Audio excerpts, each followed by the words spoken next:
Assalamualaikum warahmatullahi wabarakatuh. Saya Ahmad Fatoni, mewakili tim research yang diketuai oleh Dr. Nuriyati Samatan, akan menjelaskan mengenai paper yang sudah kami kerjakan, yaitu mengenai peran dan kepercayaan terhadap Organisasi Kesehatan Dunia atau WHO dalam menghandle pandemi COVID-19. Kami menggunakan analisis network dan teks analisis pada Twitter @WHO. Latar belakang kami melakukan penelitian ini adalah karena berdasarkan data tanggal 9 April 2020 dari WHO, sudah 20 juta orang terinfeksi virus COVID-19 dan 157.000 orang meninggal karena virus ini. Di sini kami mempertanyakan peran WHO, di mana seharusnya WHO itu mempunyai peran mengenai mereka harus bisa memberikan standarisasi dan guideline selama pandemi ini. Mereka harus bisa memonitor risiko kesehatan publik dan mengedukasi kesehatan secara universal dan mengkoordinasikan respon internasional mengenai kesehatan di dunia. Itu latar belakang kami tertarik untuk meneliti tentang hal ini. Tujuannya adalah untuk menganalisis peran dan kepercayaan terhadap WHO ketika mereka menghandle COVID-19, terutama peran penggunaan sosial media Twitter mereka. Literatur review yang kami gunakan yang pertama adalah Twitter, di mana Twitter merupakan sosial media yang banyak digunakan oleh banyak orang dan juga sebagai kanal isu di mana apa yang terjadi di dunia nyata. Pada tahun 2009, Twitter melakukan update di mana ketika para pengguna dapat membuat status, maka secara tidak langsung menurut Van Dijk mereka membuat komunitas sendiri, jaringan komunitas sendiri. Di Twitter, WHO juga membuat akun Twitter khusus untuk menginformasikan mengenai peran-peran mereka dalam bidang kesehatan. Nah, di sini aktivitas Twitter WHO membuat jaringan sosial dengan followers mereka, di mana jaringan sosial ini terjadi karena adanya mention, retweet, ataupun yang lainnya.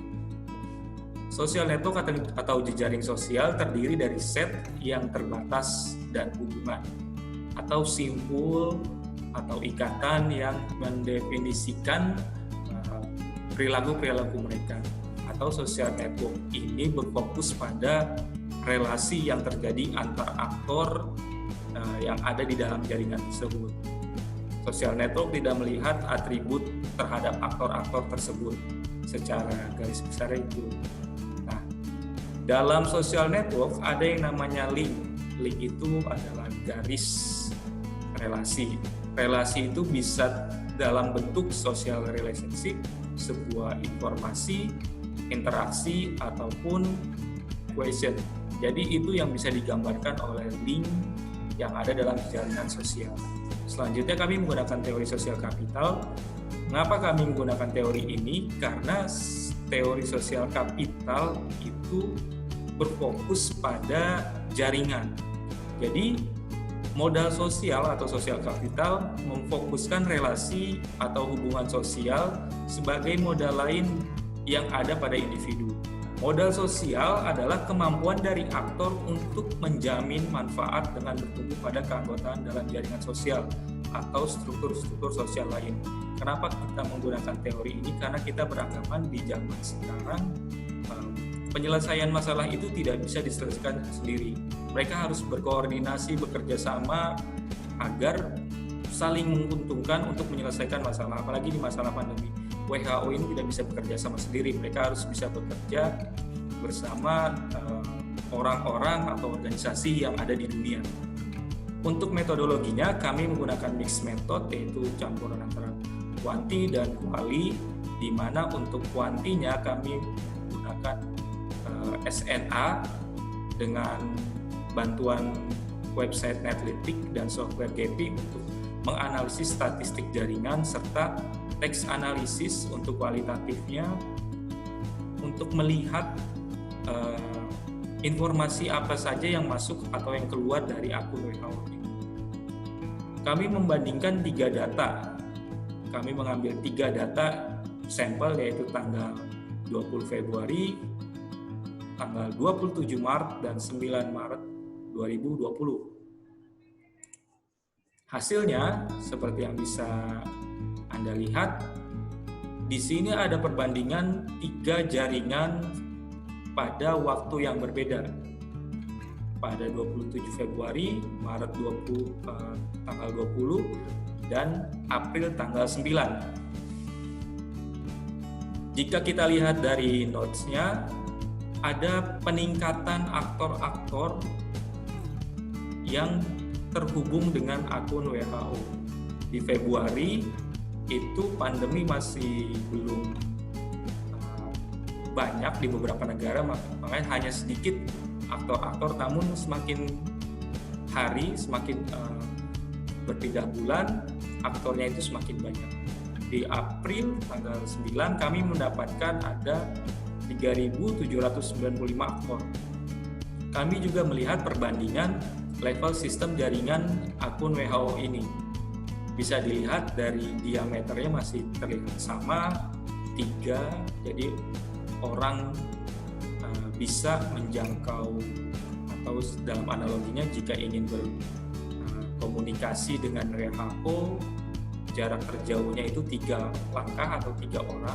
Untuk density-nya itu mendekati 0, jadi kerapatan jaringannya di sini sangat tidak rapat, jadi jaringannya sangat luas, gitu, sangat lebar. Jadi ketika jaringannya tidak rapat, maka komunikasi yang terjadi tidak terlalu intens. Lalu untuk modularity-nya mendekati ke angka 1, yang berarti bahwa orang-orang yang berkomunikasi atau berinteraksi dengan akun WHO ini memiliki latar belakang yang berbeda. Mungkin dari latar belakang pendidikan atau latar belakang keinginan mencari informasi yang berbeda. Tidak datang dari satu kelompok. Selanjutnya kita berpindah ke level aktor. Peneliti berfokus pada akun WHO-nya saja. Jadi kita pengen lihat seberapa kuat akun WHO ini dalam menyebarkan informasi di media sosial Twitter. Pada tabel degree centrality, kita bisa lihat aktor-aktor yang penting atau mempunyai tingkat popularitas tinggi dalam jaringan sosial akun WHO ini.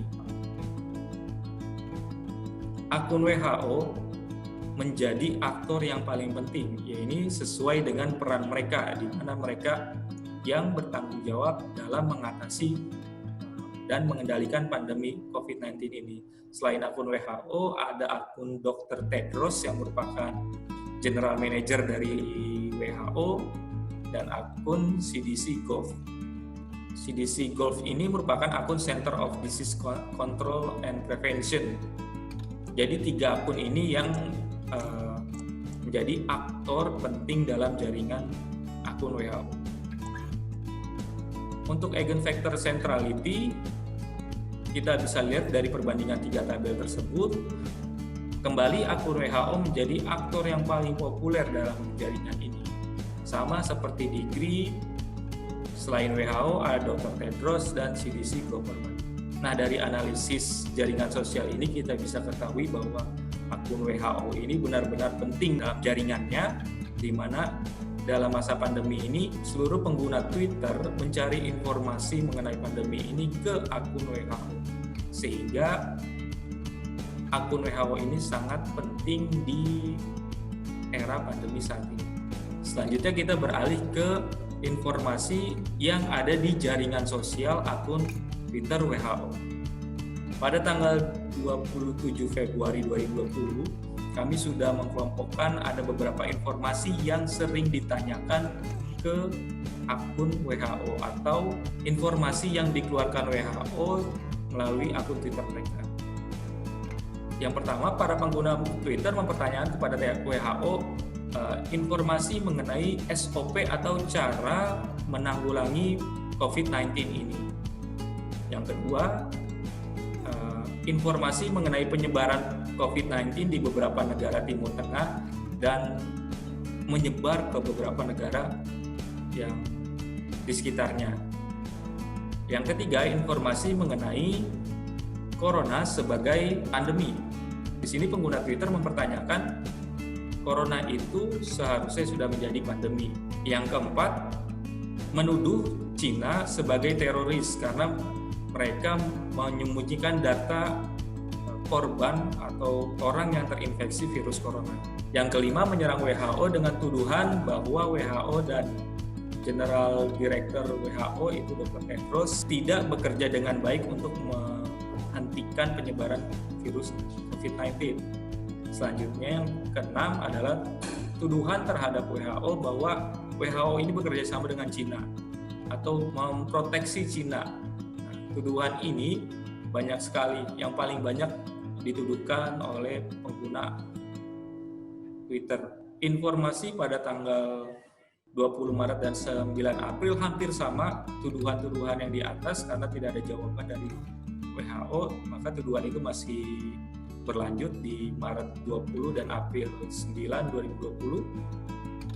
Namun ada beberapa tuduhan baru seperti WHO itu menuduh bahwa Taiwan overacting dalam memblok pendatang dari Cina. Selanjutnya, informasi mengenai penggunaan ibuprofen sebagai obat COVID. Nah, ini diinformasikan oleh WHO bahwa ibuprofen itu tidak tepat untuk digunakan untuk obat COVID karena merujuk pada Kementerian Kesehatan Prancis. Yang ketiga, masyarakat menanyakan mengenai keberadaan WHO dan obat untuk menyembuhkan COVID-19 ini. Yang keempat, masyarakat Twitter menuduhkan bahwa orang yang mendukung WHO sama saja dengan orang yang mendukung pembunuhan banyak orang. Yang kelima, tuduhan mengenai Dr. Tedros, yaitu Direktur Jenderal WHO dan WHO-nya sendiri sebagai telah membunuh banyak orang karena membiarkan COVID ini menyebar begitu cepat. Yang kelima, ada tuduhan bahwa COVID ini merupakan sebuah politik dari Cina. Kesimpulannya adalah sampai saat ini kita belum ada kepastian kapan COVID akan berakhir.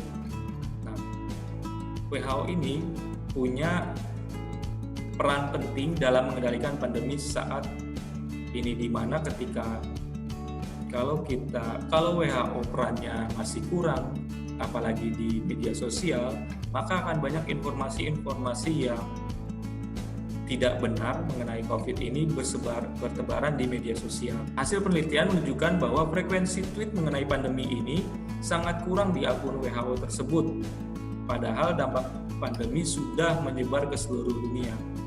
Dari segi level aktor dan jaringan, akun Twitter WHO ini sebenarnya punya kekuatan yang sangat besar untuk menyebarkan informasi mengenai COVID, sehingga WHO harus bisa memaksimalkan penggunaan media sosial untuk komunikasi kepada masyarakat, di mana saat ini masyarakat kurang informasi mengenai pandemi.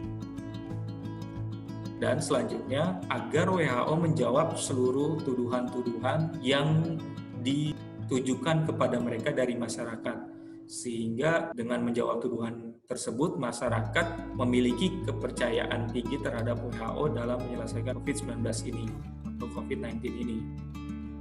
Demikian presentasi dari saya. Terima kasih. Assalamualaikum warahmatullahi wabarakatuh.